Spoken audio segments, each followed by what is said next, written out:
Hello everyone, झार study के YouTube channel में आपका एक बार फिर से स्वागत है।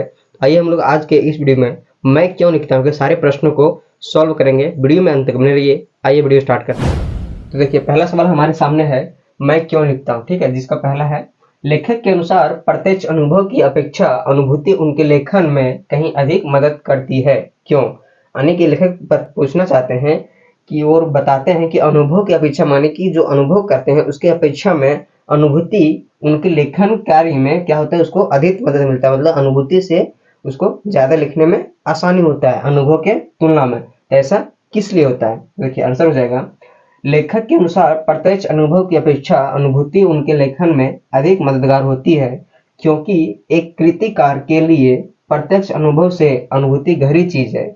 अनुभव घटित होता है, पर अनुभूति संवेदना और कल्पना के सहारे होती है।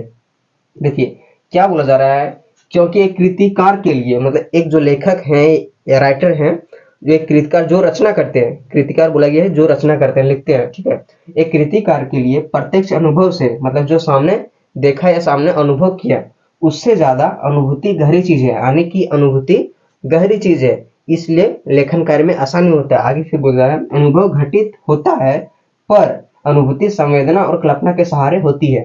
यानी कि अनुभव क्या होता है, फील कर सकते हैं, लेकिन अनुभूति क्या चीज है, अनुभूति जो संवेदना और कल्पना के सहारे होती है। यानी कि जब भी कोई लिखता है, कोई कृतिकार के लिए अनुभूति मतलब उसको संवेदना भी कर सकता है, उसको कल्पना भी कर सकता है कि क्या हुआ होगा, ऐसे ऐसे करके कुछ समस्याएं हुई होगी तब ये बात हुई, ये घटना हुई, तो उसका क्या बोल सकते हैं, उसका संवेदना और कल्पना, अगर ये दोनों चीजें करनी आ जाए तो उसको अनुभूति हो जाती है। संवेदना और कल्पना के सहारे अनुभूति होती है, जिसकी वजह से एक कृतिकार को लिखने में बहुत ही मदद मिलती है। तो अनुभूति ऐसी चीज है जो एक कृतिकार के लिए लिखने में बहुत मदद करती है।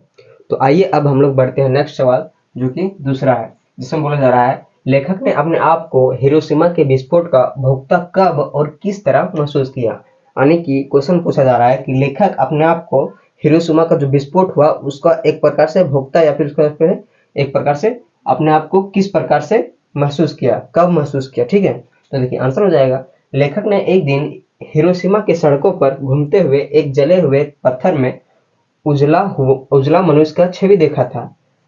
उन्होंने उसी समय महसूस किए अणु बम के विस्फोट से बिखरे हुए रेडियम धर्मी पदार्थ की किरणें उस पत्थर को झुलसा दिया होगा। ऐसा लगा जैसे हिरोशिमा ट्रेजेडी उसी पत्थर पर लिखी गई हो। इस प्रकार लेखक हिरोशिमा विस्फोट का भोक्ता बन गया। देखिए, लेखक यहाँ बताना, जब हिरोशिमा गए थे विजिट करने के लिए, जापान विजिट की, उसमें हिरोशिमा भी गए थे विजिट करने के लिए, तो उस समय क्या करते हैं, लेखक सड़क पर घूम रहे थे सड़क पे, तो उस समय क्या हुआ, लेखक देखे जले हुए पत्थर में उजला मनुष्य की छवि। जो पत्थर है, मान लीजिए ये पत्थर है, पत्थर में क्या हुआ था, मनुष्य का उजला हुआ छवि दिख रहा था उसको। ठीक है, उजला हुआ छवि मतलब उसमें मनुष्य का छवि चिपक गया था। तो उन्होंने उसी समय महसूस की, तो महसूस किया कि अणु बम के विस्फोट से, जो विस्फोट हुआ अणु बम से, बिखरे हुए रेडियम धर्मी पदार्थ की किरणें उस पत्थर को झुलसा दी होगी। यानी कि जो विस्फोट हुआ उससे जो रेडियो धर्मी किरण निकले, उस किरण से उस पत्थर को झुलसा दिया। ठीक है, ऐसा लग रहा था मानो क्या हुआ, हिरोशिमा की जो ट्रेजेडी है, जो घटना है, उसी पत्थर पर लिखी गई हो। यानी कि जो पत्थर उसमें मिला, उस पत्थर में जो छवि मिला, ऐसा लग रहा था वही छवि एक प्रकार से साक्ष्य है, या फिर उस पत्थर पर हिरोशिमा ट्रेजेडी को लिखा गया हो, ऐसा लग रहा था। इस प्रकार लेखक हिरोशिमा विस्फोट का भोक्ता बन गया। इस प्रकार वह भी एक प्रकार से, लेखक भी एक प्रकार से प्रत्यक्ष साक्ष्य बन गया हिरोशिमा घटना का। तो आइए अब हम लोग देखते हैं थर्ड नंबर क्वेश्चन, जिसमें पूछा जा रहा है, हिरोशिमा की घटना विज्ञान का भयानकतम दुरुपयोग है। आपकी दृष्टि में विज्ञान का दुरुपयोग कहाँ कहाँ और किस तरह हो रहा है। यानी कि क्वेश्चन पूछा जा रहा है कि हिरोशिमा की जो घटना हुई है, जिसमें बम विस्फोट हुआ, वो भयानक क्या है, दुरुपयोग है। ठीक है, तो अपने आप को उसी अनुसार से देखना है, और पूछा जा रहा है कि आपकी दृष्टि से, मतलब अपने दृष्टि से, आपकी दृष्टि से विज्ञान का दुरुपयोग कहाँ कहाँ और किस प्रकार हो रहा है, मतलब विज्ञान का दुरुपयोग कहाँ कहाँ हो रहा है, इस प्रकार को लिखना है। ठीक है, देखिए आंसर हो जाएगा, हिरोशिमा की नागासाकी में अणु बम की घटना अमेरिका द्वारा विज्ञान का भयानक दुरुपयोग किया गया है। मनुष्य राख हो गई, सड़क हो या पत्थर सब झुलस गए। हमारे अनुसार विज्ञान का दुरुपयोग मारकाट, हिंसा और आतंक फैलाकर किया जा रहा है। इस प्रकार विज्ञान वैज्ञानिक उन्नति कभी भी महायुद्ध का रूप ले सकती है, जिससे धरती बंजर और वीरान हो जाएगी। यानी कि जो विज्ञान है उसका दुरुपयोग कहाँ कहाँ हो रहा है, ठीक है। तो देखिए पहला बात यह है कि हिरोशिमा जो है चैप्टर का नाम क्या है, मैं क्यों लिखता है, इसमें हिरोशिमा का जिक्र किया गया है, जो विस्फोट हुआ अमेरिका द्वारा उसका जिक्र किया गया है। लेकिन नागासाकी भी एक ऐसा जगह है जहाँ पे क्या हुआ, अमेरिका द्वारा ही अणु बम का विस्फोट कराया गया था। तो हिरोशिमा और नागासाकी अणु बम की घटना क्या किसके द्वारा किया था, अमेरिका देश के द्वारा इसका दुरुपयोग किया गया, जिसका क्या होता भयानक परिणाम हुआ था। मनुष्य राख हो गया, यानी कि जो मनुष्य है वो क्या हो गया, राख बन गया। सड़क हो या पत्थर सब झुलस गए, उस विस्फोट से सड़क या पत्थर सब क्या हो गए, झुलस गए। हमारे अनुसार यानी कि मेरे अनुसार विज्ञान का दुरुपयोग मारकाट, हिंसा और आतंक फैलाकर, आने की विज्ञान का दुरुपयोग किया जा रहा है। अन्य के दोस्त क्या हर देश क्या कर रहे हैं, मारकाट यानी कि बढ़ावा दे रहे हैं कि इसको मारो, उस देश को मारो और लूटो, अपने हाथ में करो, हिंसा फैला रहे हैं और आतंक फैला रहे हैं, फैलाकर किया जा रहा है। मारकाट, हिंसा और आतंक फैलाकर विज्ञान का दुरुपयोग किया जा रहा है, ठीक है। यानी कि अणुबम का डर दिया जाता है कि ये काम करो, नहीं तो हम इस देश को, इस इलाका को उड़ा देंगे। तो ऐसा क्या करता है, आतंक फैलाया जा रहा है।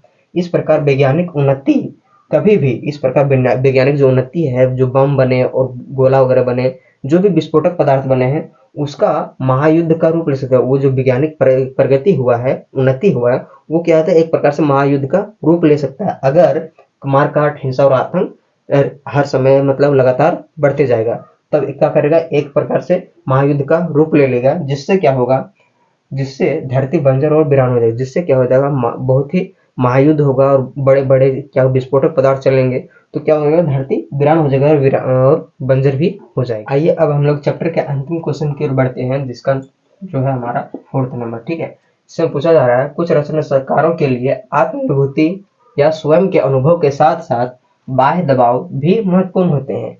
ये बाह्य दबाव कौन कौन से हो सकते हैं, यानी कि कुछ रचनाकार के लिए क्या होता है, अपने आप को आत्म अनुभूति मतलब अपने आप स्वयं में अनुभूति लाना, और साथ साथ बाहरी दबाव मतलब बाह्य दबाव मतलब बाहरी दबाव मतलब उसका प्रेशर कुछ होना चाहिए, बाहर से कुछ लोग बोलने चाहिए। ये दबाव कौन कौन से हो सकते हैं, ठीक है। तो देखिए कुछ रचनाकारों के लिए स्वयं के अनुभव के साथ साथ बाह्य दबाव भी महत्वपूर्ण होते हैं, यानी कि बाहरी दबाव भी महत्वपूर्ण होते हैं। वो बाह्य दबाव हैं कौन कौन से हैं, संपादकों का आग्रह, प्रकाशकों का तकाजा, आर्थिक आवश्यकता।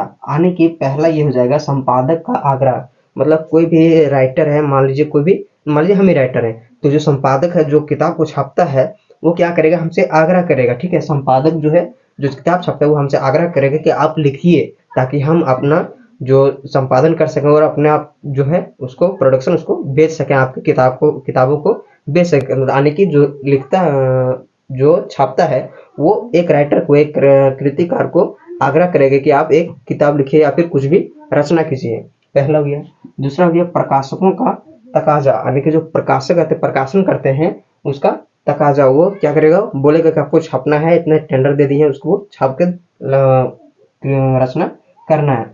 तीसरा हो जाएगा आर्थिक आवश्यकता, यानी कि जो भी राइटर है, जो भी रचनाकार है, वो क्या, उसे क्या होता है, आर्थिक आवश्यकता, पैसे की क्या होता है, आवश्यकता। रोजमर्रा का जीवन जीने के लिए, आज का जीवन जीने के लिए हर किसी को पैसे की आवश्यकता होती है। तो इस प्रकार आर्थिक आवश्यकता को पूरा करने के लिए ये भी एक प्रकार से बाहरी दबाव, पैसा वैसा नहीं है तो लिखेंगे तो कुछ पैसे मिलेंगे, तो उससे क्या होगा, जीवन यापन हो पाएगा। तो क्या होगा, आर्थिक आवश्यकता भी इस प्रकार से 3 क्या हो गया, इसका बाह्य दबाव के एक प्रकार हो सकते हैं, ठीक है। तो उम्मीद करते हैं आज के इस वीडियो में मैं क्यों लिखता हूँ के सारे प्रश्नों को आप आसानी से समझ गए होंगे, जो भी बहुत इंपॉर्टेंट है, सारे प्रश्नों को हमने सॉल्व कर दिया। मिलते हैं आपसे नेक्स्ट वीडियो में इससे अगला चैप्टर को लेकर, तब तक के लिए जय हिंद।